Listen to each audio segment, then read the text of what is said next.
Squeak, squeak, squeak. Beep.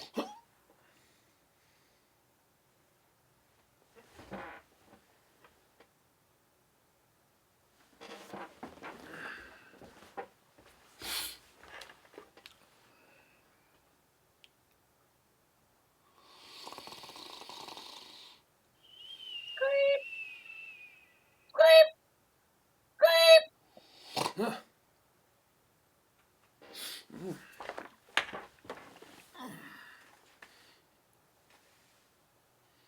Squeak.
Hey guys, welcome back to another week of Kids Church at Home. Hope you guys are having a good week and a great summer. Hope you're getting a lot of time to splash in the pool or the lake or at the very least the bathtub.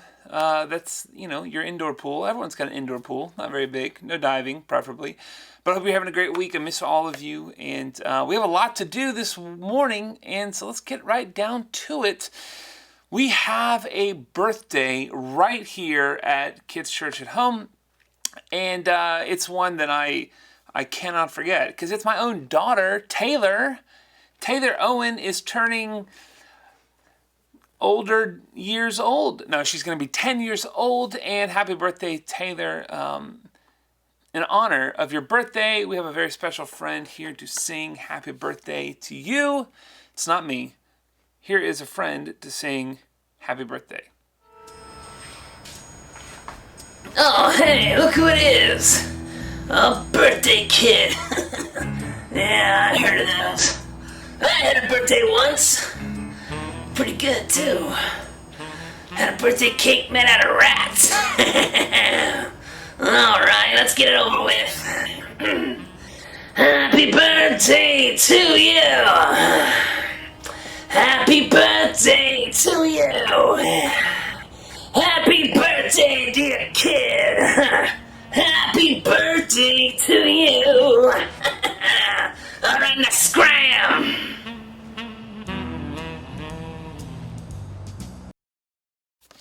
Well, Taylor, happy birthday. I hope you have a wonderful birthday. I hope your parents just shower you with lots of gifts and cash. Wait a second, that's me. I hope you get lots of free hugs. No, I'm kidding. Have a great birthday. Before we get into our lesson and go over our Kids Church rules, I'm going to remind you of the big review. At the end of our lesson, we will be asking questions from our lesson, so make sure you're paying attention and listening carefully. It's so important that you know what's going on and that you hear. We got some brand new songs that we're going to sing. We have a brand new Bible lesson, and we want you to pay attention. So turn your ears up. I don't know what that is. And prepare yourself. First of all, here are the Kids Church rules.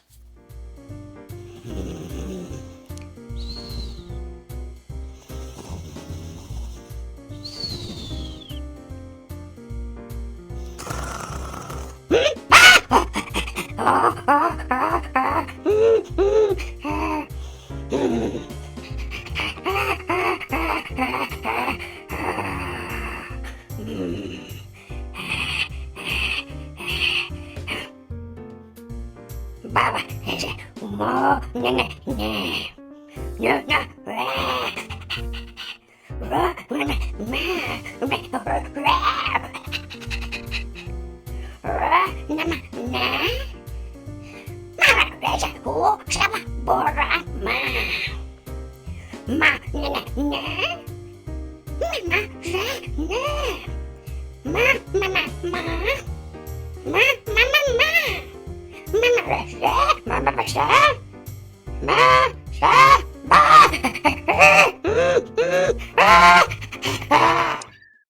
first want to start off with our big question.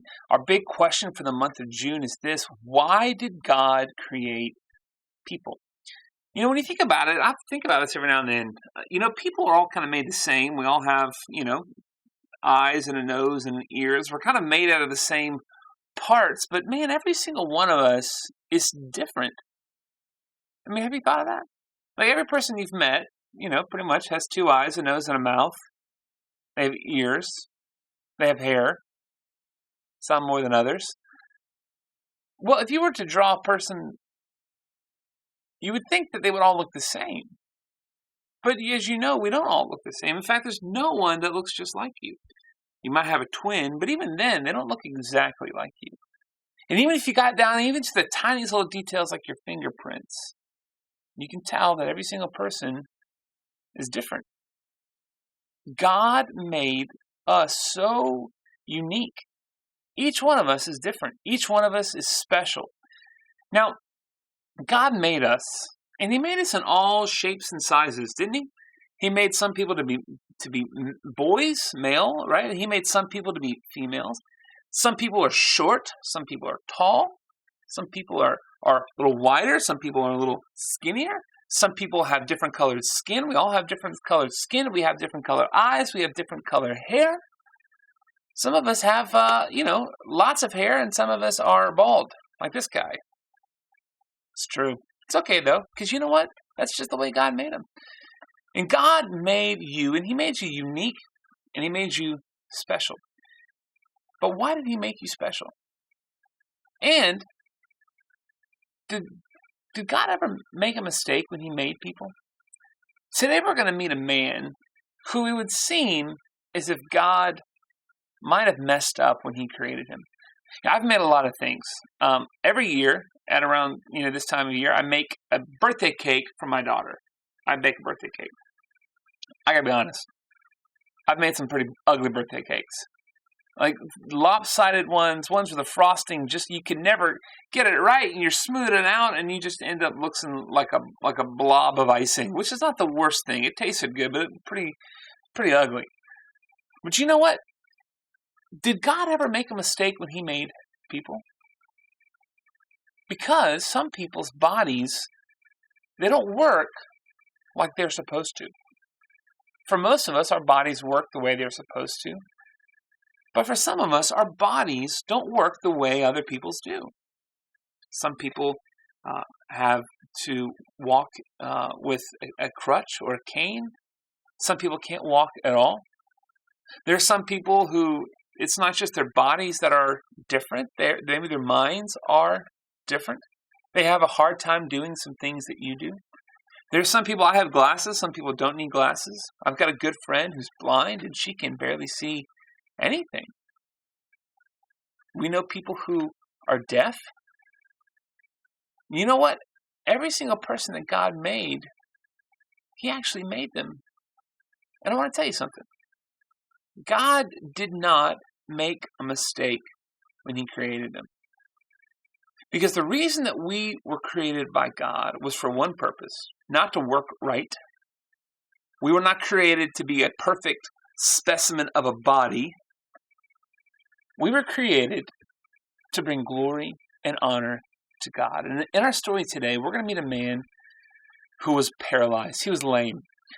You see, this man couldn't walk for his entire life. Now, this is before they probably had wheelchairs and the kind of things that we do. So you can imagine this man had a pretty hard life. And he had a hard time getting around. He couldn't move from one place to the other. And he didn't have great doctors like we do now. And he was waiting his whole life for a miracle. You see, there was kind of word that there was this pool that if you sat by this pool, that an angel would come and stir the waters, kind of mix the waters up. And if you were the first person in this pool when this angel supposedly came, you would be healed. And so this man had heard this rumor. And so every day he was waiting by this pool, hoping that he could be the first one in. Well, he couldn't get in. And he was upset because he couldn't do what he needed to do to maybe find a miracle.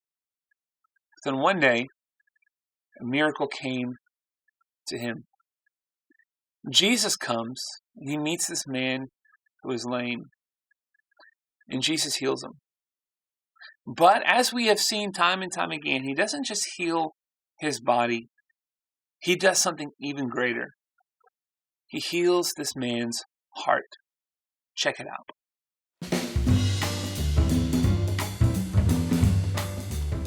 Jesus went to Jerusalem and stood by the pool of Bethesda. Many people were at the pool who were blind, lame, or paralyzed. Jesus noticed a man who could not walk. He had been lying there for a long time. Jesus asked him, "Do you want to get well?" The man answered, "Sir, I have no one to put me in the pool when the water is stirred up. Someone else always gets in before me." The man thought if he could get into the water, he would be healed. Jesus told him, "Get up, pick up your mat, and walk." Right away, the man was miraculously healed. Wow. He picked up his mat and started to walk. This happened on the Sabbath, so the Jews told the man who was healed, "It is against the law to pick up your mat on the Sabbath." The man replied, "The man who healed me told me to pick up my mat and walk." "Who was this man?" the Jews asked. But the man who was healed did not know who had healed him. By this time, Jesus had slipped away into the crowd. Later, Jesus found the healed man in the temple. Jesus said to him, "See, you are healed. Do not sin anymore, so that something worse doesn't happen to you." Then the man went to the Jews and told them that Jesus had healed him. So the Jews began persecuting Jesus because he was healing people on the Sabbath. Jesus told the Jews, "My Father is still working, and I am working too." Now the Jews wanted even more to kill Jesus because he wasn't just breaking their rules about the Sabbath. He was saying that God is his Father, making himself equal to God. Jesus is God's Son, and he always did what God said was right. The man at the pool was unable to help himself. Jesus healed him, and he obeyed Jesus' commands. In a similar way, we are unable to free ourselves from sin. Jesus calls us to trust in him. When we trust in Jesus, he frees us from the power of sin and death so we can follow him and obey him. You see, this man could not help himself. He could not fix himself. He couldn't, what he thought, get into the pool fast enough, or he couldn't heal his broken body. And you know what? When we look at our sin, well, we can't help ourselves either. We can't change the condition of our heart. Our heart that is sinful, our heart that is broken, we cannot change that. But God can. And as we saw for this man, Jesus healed this man, and this man was forgiven of his sins. He experienced not new physical life, but he experienced new spiritual life. And God was glorified because of it. This man had a disability, and it was an opportunity for people to see who Jesus really was. Now, there's people today that have disabilities in our own world. There's many people that have disabilities in our church. Maybe you have a disability, or maybe someone in your family has a disability. And you know what? Sometimes when we experience that, when we see someone, maybe you've been somewhere and you've seen someone with a disability, and you've kind of tried not to stare, or someone who looks different than you, and you kind of don't know what to do. And sometimes we can ask the question, well, why does God allow that to happen? Well, why does God allow me to have, two legs that work and this person doesn't? Or why does God allow me to be able to see and this person can't see? I had a brother, Timothy. You might remember him. He passed away 2 months ago. And Timothy had a disability. Timothy had a hand that was withered. He couldn't use it very well. Also, his eyes were for the most part, blind. And Timothy spent his whole life with a disability. It would be really easy for me to look at myself and to look at Timothy and think, well, Timothy was broken, I'm not. But you know what? That's not the truth. That's not the way things really are. Because if I was made for the purpose of being a good human and being good at things, right? If I was made to be like an Olympian, right, and be a race runner or an Olympic swimmer, then yeah, I was better and Timothy was broken. But that's not why God made us. God made us for the purpose of bringing glory to God. You know, the question about why God allows people to be disabled is our question that is written to a pastor that we want to look at today. So here's our questions from kids for this morning. Check it out.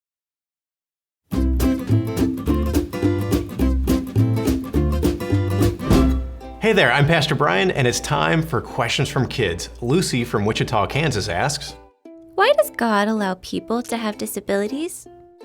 Lucy, that is a fantastic question. You know, it's one that is really important to me because I have a daughter with a disability. She has a limb difference. And so this is a question that my family has wrestled with for some time. And so I'm glad you asked it.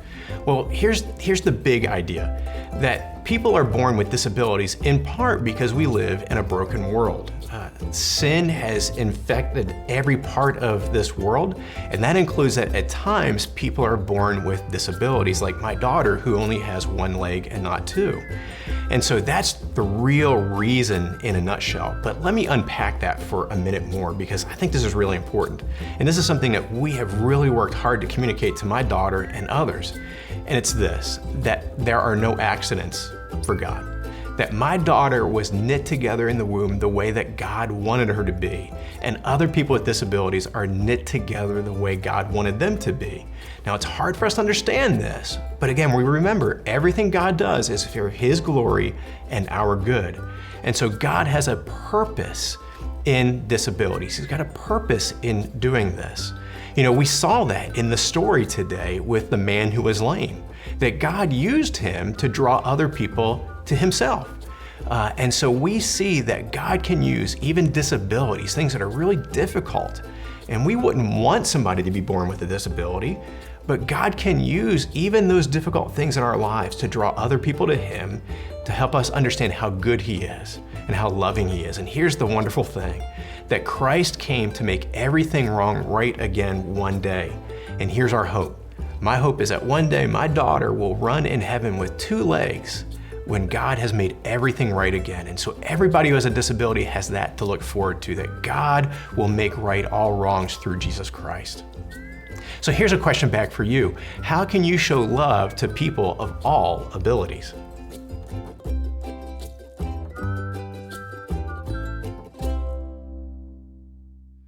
So as we see, no person made by God is a mistake. God made you just the way that He wanted you because He created you for a purpose and for a plan. As we just heard this pastor say, you were created for God's glory and for your good. And God has a purpose and He has a plan for your life. And so when you experience someone who has a disability, when you experience someone who maybe is different than you are, it's sometimes easier to think that at the heart of it, you really are different. But in reality, even though their body might look different or work different than yours, you are both made by God. And you are made in the image of God. And to God, you are precious. And so we want to make sure that we treat the people that we come in contact with love and respect. That we want to see them the way that God sees them. That we want to show love and we want to show compassion. And also we want to remember that the hope that we have is one day our bodies will be made new. Our broken bodies will be made right. And that's the hope that we have.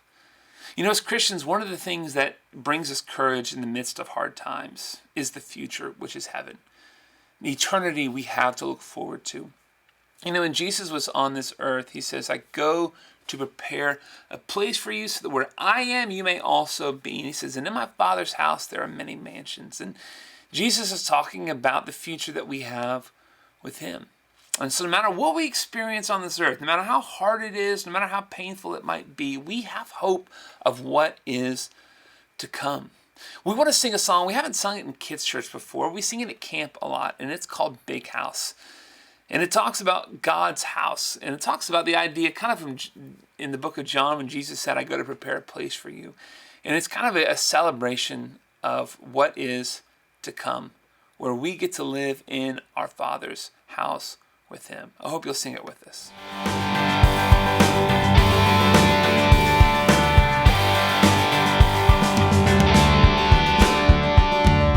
I don't know where you lay your head, or where you call your home.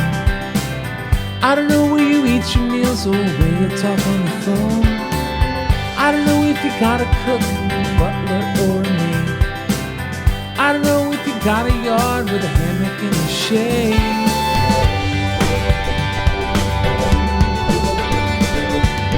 I don't know if you've got some shelter, say a place to hide. I don't know if you live with friends in whom you can confide. I don't know if you got a family, say mom or dad. I don't know if you feel loved at all, but I bet you wish you had. Come and go with me to my Father's house. Come and go with me to my Father's house. It's a big, big house with lots and lots of rooms. A big, big table with lots and lots of food. A big, big yard where we can play football. A big, big house, it's my Father's house. My Father's house. All I know is a big old house with rooms for everyone. All I know is lots of land where we can play and run. All I know is that you need love and I've got a family. All I know is that you're all alone, so why not come with me? Come and go with me to my Father's house. Come and go with me to my Father's house. It's a big, big house with lots and lots of room. A big, big table with lots and lots of food. A big, big yard where we can play football. A big, big house, it's my Father's house. My Father's house. Come and go with me to my Father's house. Come and go with me to my Father's house. It's a big, big house with lots and lots of rooms. A big, big table with lots and lots of food. A big, big yard where we can play football. A big, big house, it's my Father's house. A big, big house with lots and lots of rooms.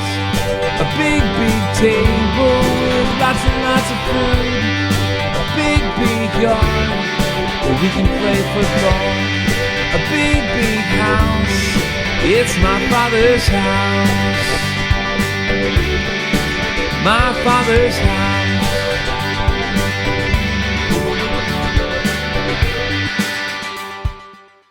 You know, the Bible uses a lot of different kind of pictures to describe what life is like. And one of them that it uses is that of a race. We see this in the book of Hebrews. It talks about the idea that let us run with endurance the race that is set before us. Well, we want to sing a brand new song. It comes from the book of Philippians, and it talks about how I press on for the prize. It's kind of like a runner, and the idea is that our life is lived not for our purpose, but for God's glory. And so, as we talked about people who have disabilities, if our life was lived to run an actual race, then those people would be at a disadvantage. But if the purpose that we were created was for the glory of God, for us to become like Christ, then none of us are at a disadvantage. Each one of us has an opportunity to become like Christ. And so we want you to sing this new song. You're going to see images in the song of people running and running in this race. And really, I don't want you to think about a physical race as much as the idea that our life is pressed forward towards a goal. You see, if you're running a race, you have to run in a certain direction. It's not just who can run the fastest, it's who can run the fastest from here to here. You can imagine if you were the Olympics and they shot the gun and you got up and ran, but you ran in the opposite direction and you ran faster than everyone else, you wouldn't win. You ran the wrong way. So it's important that we are running at a goal. We are running at the finish line, if you will. And the goal that we are running towards as a Christian, the goal that we are living our life in pursuit of, is not to be the best or the fastest. We want to be like Christ. And so we live our life for His glory. We hope you'll sing this with us this morning. Philippians 3:13 and 14.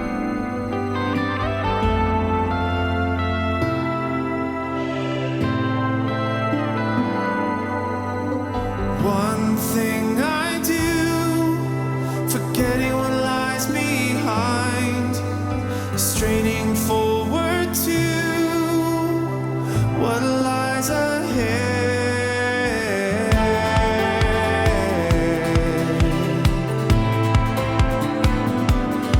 I press on, I press on.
All right, well now it is time for Argus's bad joke of the day. Argus has a great joke for you. I think you're going to enjoy it.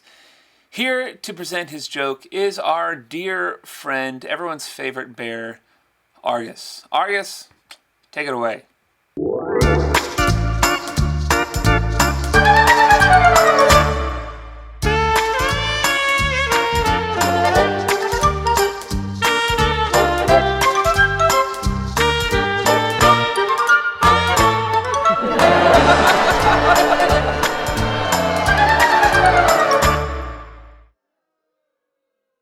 All right, and now it is time for the Sunday Showdown.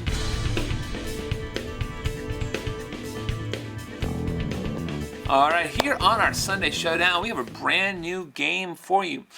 Now, if you've ever texted on a phone, you know, one of the fun things to text is emojis. I'm sure you've all seen emojis, happy face, smiley faces, that little pile of pudding, maybe? I'm not really sure. But we are going to play a little game where we are going to show you some emojis, and you have to guess and see if you can figure out which restaurant we are trying to get you to guess. We're going to put 2 to 3 or 4, 5 emojis You have to see if you can guess the restaurant. Some of them are going to be easier, some of them are going to be harder, but see if you can guess the restaurant in our game. Are you ready? Here is our first emoji restaurant.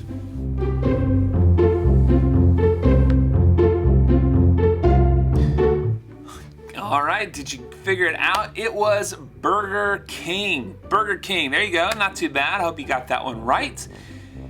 Now here's our next one. This one's a little tricky because we could not get an emoji of the actual thing, but it's close enough. See if you can get this next one.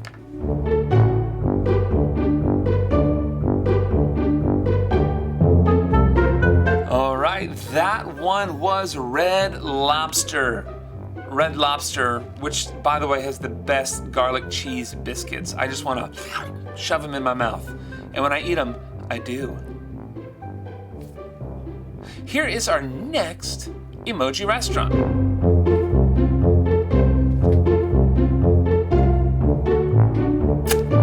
It is time to head for the border because that is Taco Bell. Duh, all you gotta do is look at it. It's obvious, a taco and a bell. Bing bong, Taco Bell.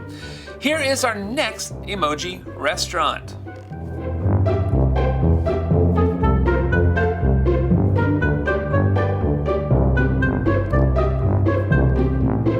Applebee's. Applebee's. Applebee's. Haven't eaten there in years, but still, it's right down the street. Applebee's, there it is.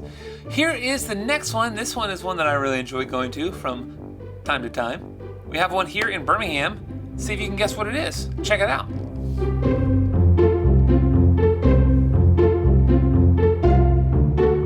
Panda Express. Panda Express. There it is, everyone's favorite fast food Chinese restaurant. All right, here is our next one. This one's a little tricky. Warning you, but I think you can do it. Check it out.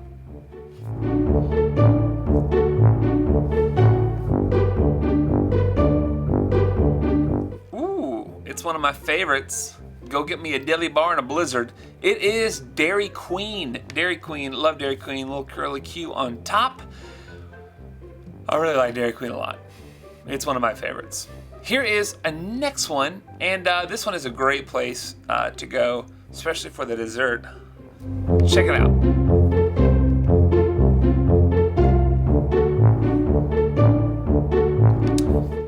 All right, it's the one that you gotta wait for hours at the summit. It is the Cheesecake Factory. Cheesecake Factory, hope you got it.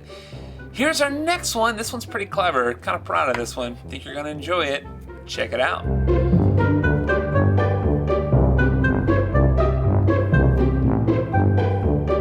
It is Five Guys hamburgers and homemade hand-cut fries. Their fries are killer.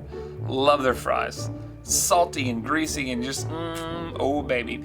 All right, here's our next one. Now I will tell you ahead of time, this restaurant is not real, but I'm sure you've heard of it. Check it out.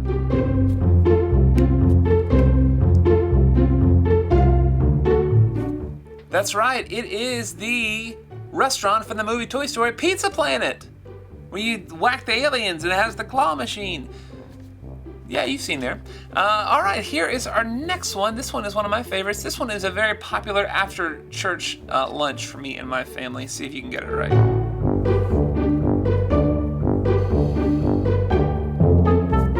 Yeah, Purple Onion. Good heavens, where do they get their honey mustard for their chicken fingers? Because it's real good. Here is the next one, and this is one that I go to pretty frequently. Check it out.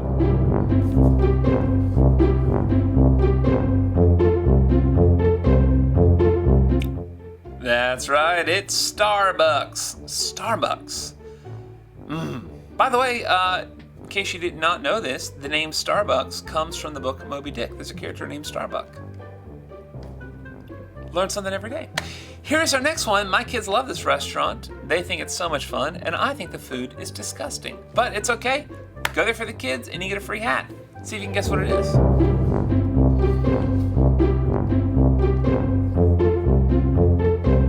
That's right, it's Steak and Shake. The only thing worse than the wait for the food is the food itself. Here is our last emoji restaurant, and of all the restaurants, I think this one is my favorite. Check it out.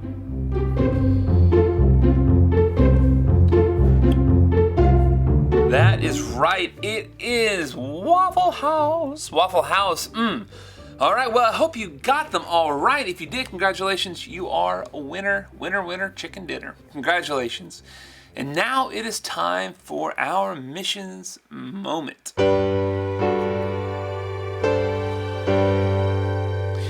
Now, today in our missions moment, we are going to meet a girl named Olivia, and she is going to be in the country of Bolivia. And she's going to meet a missionary family with like 1,000 kids, lots and lots of kids, and we're going to get a chance to see how God is working in their family in the country of Bolivia. Check it out.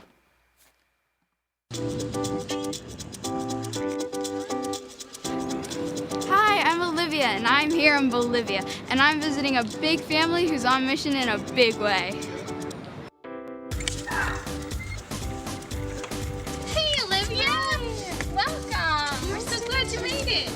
There are 8 members of the Fluke family, 9 if you count their dog Dixie. Let me introduce you. This is Steven. He's the oldest and loves to play guitar. This is Sarah. She's next in line and is a great gymnast. This is Hannah. She's a drummer, which I think is really cool. This is Samuel. He's a skater and is always on the move. Mary Margaret is next. She likes to ride her scooter and climb trees. Elizabeth is the youngest, and she loves just about anything, especially singing. Steve and Mary Lee are their parents. Hi, everybody. And together, they are telling the people of Santa Cruz, Bolivia about Jesus. Steve and Mary Lee have been missionaries for a while now, but the Fluke family has only lived in Bolivia for a few months. They moved here from the Dominican Republic, a smaller island country in the middle of the Caribbean. We're landlocked and there is no ocean. In the Dominican Republic, people loved going to the beach. So here, their pastimes are a whole lot different. And also the food is different. They got these things called salteñas, and they're real good. It kind of tastes like, what's it called? Cornbread. But then the inside is like meat and potatoes. The Flukes are making themselves right at home in their new country, but it wasn't an easy change at first. Moving from Dominican to Bolivia was a little bit scary because it was like a new place, a new country. I haven't really heard about it that much. So when we came to the airport, we were pretty disappointed to what we saw. And we were just praying and asking God to show us different feelings. I've pretty much lived in one place my whole life. I can't imagine what it would be like to move to a totally new country. I wondered why the Flukes would leave their home. Well, God's called us here to share the gospel and tell everyone about Jesus. In that case, I can't imagine why the Flukes wouldn't want to come to Bolivia. After just being here, it's been great because I've been able to make new friends, so it's been a good move.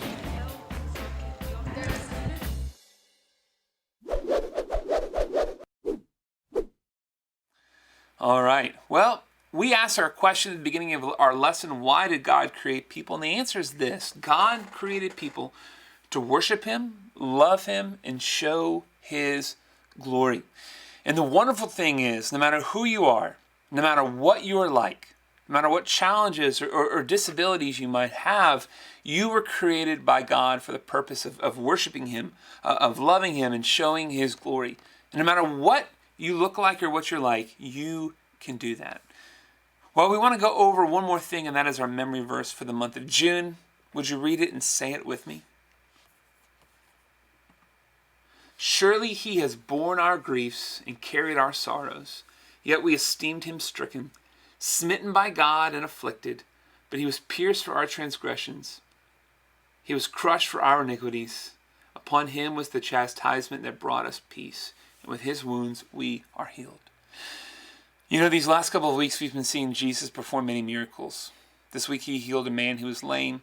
Last week we looked at him healing a woman who had been sick for years. Before that we saw Jesus heal some people who had a skin disease called leprosy. And Jesus healed all of their bodies. But the greater thing that Jesus did, more than anything, was that he healed our hearts. He healed us from the sickness that brought death, which was sin. And we are made brand new because of it. And we want to rejoice in the hope that we have in him. And now it's time for the big review.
All right, guys, we hope you had a great time this morning. I miss all of you. I'll see you guys next week right here at Kids Church at home. Have an awesome week. See you later. Bye.